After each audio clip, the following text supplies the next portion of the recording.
Olá, amigos. Em função da pandemia, vários países têm adotado medidas para a proteção de suas economias. O que significa isso? Uma série de interesses, os fundos de investimentos hoje estão trilionários. Poucos fundos de investimentos concentram vários trilhões de dólares em potencial de investimento.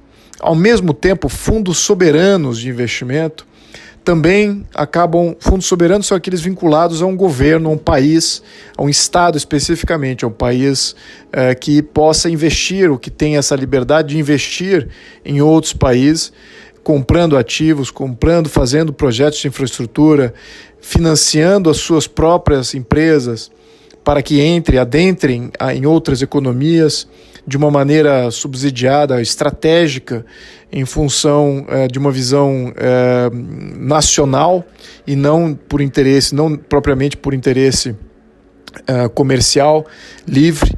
Então, existe uma série de interferências hoje, ruídos no mercado internacional, em termos de capacidade de financiamento dessas grandes obras e de grandes empresas, também compras de canais de distribuição para controle de preço, não somente no mercado do país que é o atingido, mas também do mercado internacional, como o preço de commodities. Então, todo esse tipo de interferência está gerando uma série de reações por diversos países. Os primeiros a reagirem, países da OCDE, que são os países ricos, considerados países ricos, com um alto grau de desenvolvimento econômico e de estabilidade política.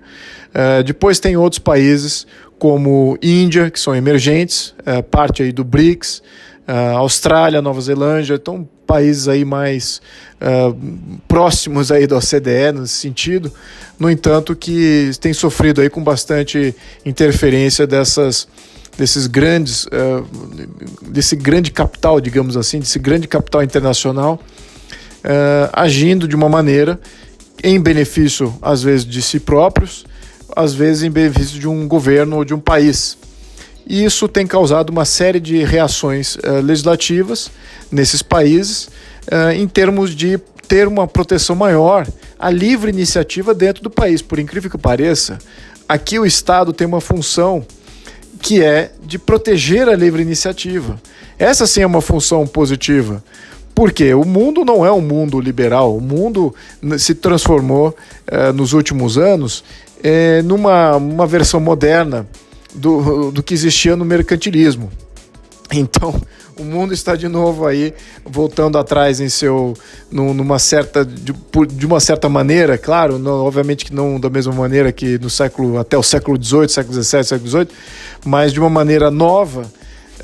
Está se formando aí um neomercantilismo e as nações e estados que têm governos fortes, que têm governos representativos, que querem proteger a cidadania, querem proteger a sua soberania, querem proteger a sua economia e a liberdade de sua economia, têm que tomar medidas contrárias a esses piratas, se pode assim dizer, piratas de soberania. Porque, na verdade, esses fundos eles transformam nações e estados mais fracos, países mais fracos, mais pobres ou que sejam dominados por ditadores ou países não democráticos em geral, que eles transformam esses países em fantoches, basicamente que entram no canal de fornecimento de economias maiores, que tem aí uma necessidade de escala ou de controle de preço na origem, ou seja, onde o recurso,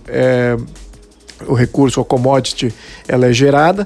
E também outros interesses metacapitalistas, ou seja, de fundos não soberanos, os fundos de investimento, esses têm necessidades aí ou veem oportunidade de compra de grandes lotes, não somente de terras, mas de proteína, de também entender uma série de dinâmica aí, entendendo que o mundo continua, ou ao menos continuava até antes da pandemia, num crescente, e que isso geraria aí uma pressão maior em preço de commodities olhando para frente.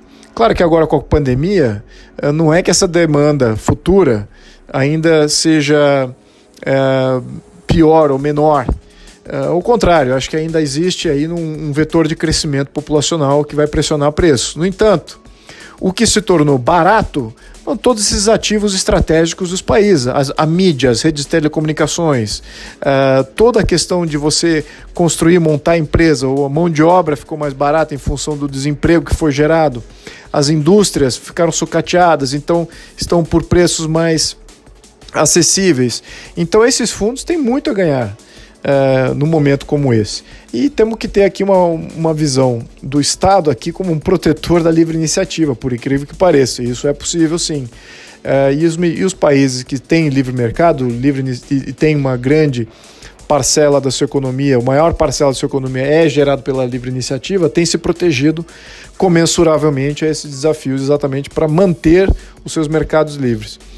Fizemos uma proposta, um projeto de lei número 2491 de 2020, está em linha com o que se vê no mercado internacional e estaremos submetendo isso à mesa, eventualmente para as comissões, se por acaso elas estiverem abertas. Caso contrário, talvez algum partido aí com uma liderança um pouco mais sensível a isso, coloque esse projeto em urgência e abrace isso como sendo algo importante neste momento também de questão de pandemia e de garantir que, ao sairmos disso, nós teremos ainda uma economia para onde voltar. Então é isso, meus amigos. Até uma próxima. Muito obrigado.